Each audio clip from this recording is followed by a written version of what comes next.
Hi, and welcome to another Memories Made scrapbooking process video. I'm designer Jen Gallacher, and today I'm going to show you one way to get inspired for creating a layout. And recently we have repainted a room in our house, and when I was shopping for the colors, I noticed that there were several paint chips that inspired me. And while they're not exactly what I was looking for the room we were painting, I knew that I liked the colors, and so I pulled them. And I wanted to use them for inspiration for color combinations on my layouts. And I usually do this when I have a project that is not necessarily theme related. Perhaps it's more emotional based, or the photos are neutral and I just want an exciting color combination. So you can get paint chips like these that have several different combinations, or they have these fun booklets and they have fun color combinations. This is this particular combination which I pulled. And so look for these books at your local home improvement store, because these are great inspiration. Not only do I often use the color combinations, but I'll look for elements within the pages as inspiration. So I might bring in white accents, or I might bring in something glossy like this lamp, or I might bring in something distressed like this lamp. And so I use these to both inspire the color as well as inspire some of the textures and elements I'll use. So then from there, I will pick one, and I'm going to be using this fun collection of colors called Glam. And then what I'll do is I will shop my pattern paper, and I will look for colors that match the elements that are found on this particular color sheet. So I'll pull the poppy, I'll pull papers that are similar to the yellow, and I might not exactly match the tone, but I will try and get close because it's easier when they do match. And then some fun blues, and this is darker shade than this blue on this paint chip.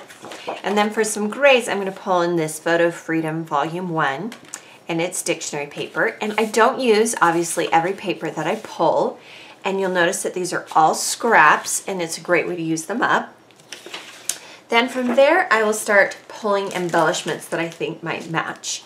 And so I'll just start pulling from my stash a variety of things, whether they're poppy colored or they're blue. And this is how I start using up the elements that I have in my stash, and I'll kind of start dividing them like this into piles of color schemes. And I have unopened ones. I also have neutrals. I always consider craft items neutrals. And that's how I start shopping my embellishments. And then I might add in, such as that lamp that was glossy, a glossy item such as these enamel dots for My Mind's Eye, and several of them are found on this particular paint chip. And then I'll think of a tool or something that maybe I haven't used in a while. And there's a stamp set that I recently got from Hero Arts that has these fun different stamps all in one set. And then I will look for some stamping ink that matches. And I have a Groovy Guava and a Summer Starfruit, which are Stampin' Up! Pads. There are also Hero Arts pads and lots of different pads from different companies that match this glam style. So we're going to use this as our inspiration. We're going to create a layout using this color scheme. So let's get started. So to create this layout, I'm starting with an 8.5 by 11 inch sheet of craft cardstock. I'm using the dictionary pattern paper I showed you in the beginning that matches the gray on the paint chip card. And then around 3/4 of the perimeter of this dictionary paper, I have machine stitched with some yellow thread. And when I machine stitch with thread, I usually only change the top thread. I don't change my bobbin thread. If you don't like machine stitching on your layout, you can leave this portion out, this step out, or you can add some yellow stamping ink around the outside edge. So a couple of options there. So I want to add some stamping to this pattern paper. So I'm going to use an old paper piercing pad from Little Davis Designs. And the reason why I do this is it helps me get a nice clean stamp. And I'm going to use what looks like a coffee stain, and it is from Hero Arts. And then I'm going to use the Summer Starfruit pad from Stampin' Up! I'll be sure to link you to some other options for both stamps and inks that you could try. And you can see that it's just a nice kind of neutral image. And I'm not really trying to do a pattern. It's going to be a little bit more random. If you want to go off the edge of the paper, you'll need a scratch sheet.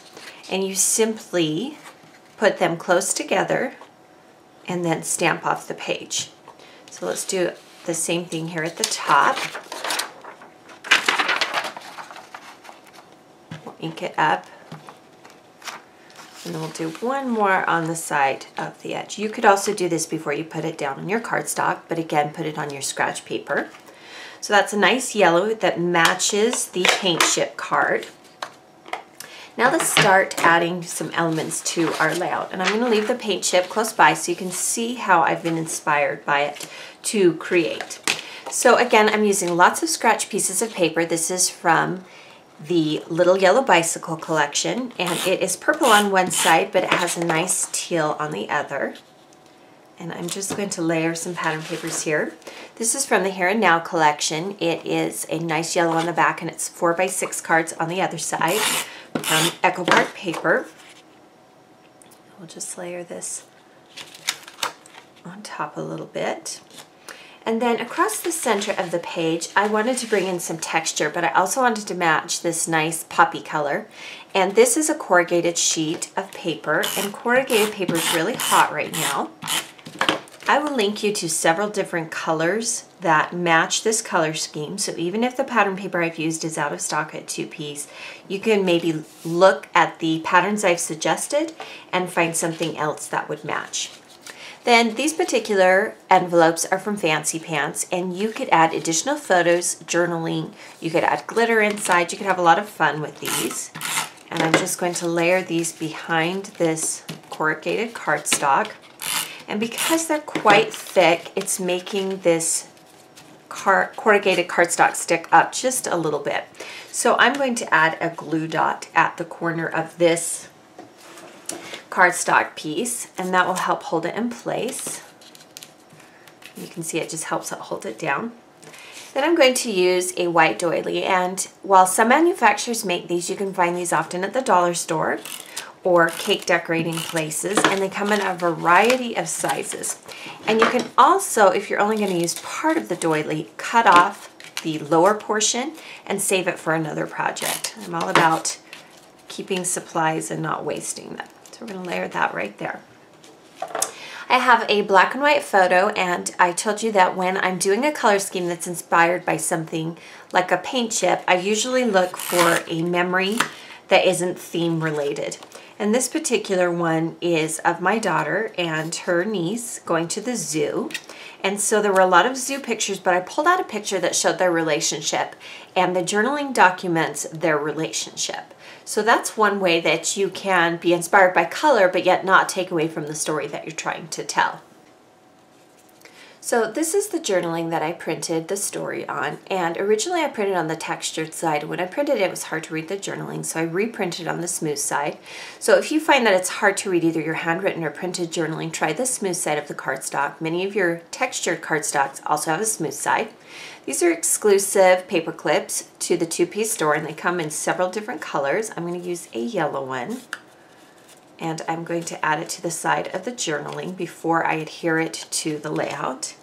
And then I'm going to use a dot runner adhesive on one side, but because the paper clip is heavy, I'm going to also use a glue dot to help hold it in place.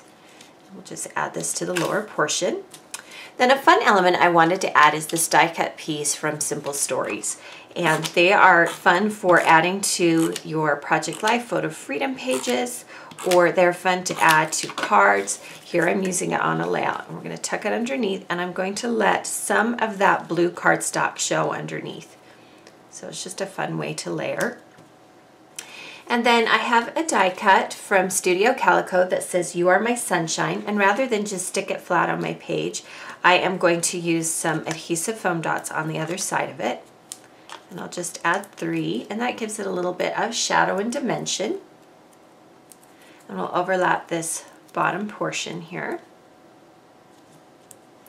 Then I'm going to use the enamel dots that I showed you earlier, and I'm going to just add some to the layout. And you could use different colors, or you can stick with the same color just to add a subtle texture. You'll see that by using the yellow on the yellow, it's barely there, but you can kind of see it. I wanted to add a border to the layout, and this is an old Heidi Swapp fringe border. You could create the exact same effect by using yellow pattern paper and then by using these Martha Stewart fringe scissors. And you can see they have multiple blades, and you simply cut the pattern paper to a certain point. And you'll notice on her sample that hers is machine stitch, but she didn't cut all the way to the top. And that's what you need to consider when you're doing this technique. We'll add some adhesive to the back of it, and we'll adhere it just underneath that poppy border. A fringe is a great texture to add to a project. And we'll use the lines of the corrugated cardstock to make sure that our fringe border is flat. You don't want to put adhesive under the fringe, because when you're done putting the fringe on the paper, it's fun to distress it a little bit by using your fingers and crinkling it a little bit. Kind of gives it a party flair. Then over the top of the fringe border, I'm going to use some gray washi tape, and this is from Doodlebug Design, and you'll notice it's thin. This is another washi tape I've used before, and it's wide, and you can find it even wider than this. So when you're looking at washi tape to add to your projects, look for several different designs in several different widths, and that makes the project a lot more interesting. Just adhere this right over the top, again using the corrugated cardstock as a guide. Mush it down and then attach the extra on the back, that way you don't have to cut it off. We'll go ahead and add our photo again, and it doesn't appear to be sticking with the dot runner, and this is when I will use something stronger like these glue dots. So that's how I determine what I'm going to use. And then I have some fun embellishments that I'm going to use. First is from the Chic Tags. This is a number 2, and it's a darker version of the poppy. And we'll go ahead and adhere that to this top corner, and it will be the center of our doily. And then to decorate it up a little bit further, I have a teal, somewhat see-through button that I've tied with twine. And we'll just adhere this to that Chic Tag and trim off the excess ribbon. Then to continue working with this craft color in the background, I have the Studio Calico cork stickers that I showed you earlier. And we're just going to create a fun visual triangle. I'm using the and I'm using the love. Then for the title of the page, I've die cut from Carla Dudley in the Silhouette store a title that says "This is So You," and it's in the yellow that I'm using below. And because this is a slightly broader die cut, I feel confident that I can just use my dot runner. You could also use a Zig glue pen or Martha Stewart glue pen, such as one like this for thinner parts of the die cut. And we'll go ahead and adhere this at the top, and we'll tuck it in slightly. We're going to go ahead and overlap the pocket from Fancy Pants. Then at the top I have a clear die cut that's cut from acetate, and it's kind of hard to see on my hand, but on white it has a very slight teal look to it. And because it's clear, I can go ahead and mount it on top of my title. And you want to consider where the adhesive's going to go. And we'll just add that there. Then to bring in a slightly darker craft color, I'm going to use these photo corners from Canson. You can cut these with a square paper punch. You can cut these out with your die cut machine. A couple of different ways that you can do that. Now I want to bring in a little bit more texture here at the bottom to match some of the textures I've used around the page. And so I've used a border punch. There's several different border punches. This particular one is from EK Success, but there are several manufacturers that make a notebook one. This is one I use often. We're going to tuck it just underneath the journaling here. And then we're going to distress it just like we did with the fringe border. I just use my fingers to kind of wrinkle it up. And then finally, because I use some enamel dots down here, I want to use a few up at the top. And again, I'm just going to use the yellow. And we'll do another little visual triangle. I try and use odd numbers and clusters. So there you have a layout that was completely inspired by a paint chip that I found at a home improvement store. And because I was using a photo that had more of a generic memory, I could start with a color scheme rather than a thematic pattern paper or just even the photo itself. I first shot the colors and then went and found a memory to document. So this is a fun way to get inspired. Thank you for joining me for today's Memories Made video. Be sure to check my YouTube channel for all of the videos in this tutorial series.